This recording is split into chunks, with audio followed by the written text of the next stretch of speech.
জানেন কি বাবা অমরনাথ ধামের কিছু আশ্চর্যজনক ব্যাপার।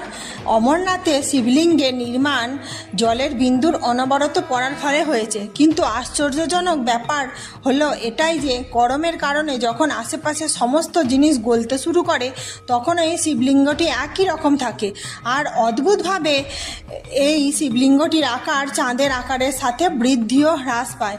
যখন চাঁদের আকার বৃদ্ধি পায় তখন শিবলিঙ্গটি বড় হয়, এবং যখন চাঁদের আকার হ্রাস পায় তখন শিবলিঙ্গটি ছোট হয়। আর পূর্ণিমার দিনে শিবলিঙ্গটি সম্পূর্ণ আকার ধারণ করে, আর চাঁদ লুপ্ত হয়ে যায় তখন শিবলিঙ্গ লুপ্ত হয়ে যায়। অমরনাথ গুহা ছাড়াও এখানে আরও অনেক গুহা রয়েছে, সেখানে এরকম জলের বিন্দু পড়তে থাকে, কিন্তু আশ্চর্যজনকভাবে কোথাও বাবা অমরনাথের মতো শিবলিঙ্গ তৈরি হয় না। আমার চ্যানেলটি যদি ভালো লাগে লাইক, শেয়ার, কমেন্ট করবেন। অবশ্যই চ্যানেলটা সাবস্ক্রাইব করবেন আরও নতুন নতুন ভিডিও পাওয়ার জন্য।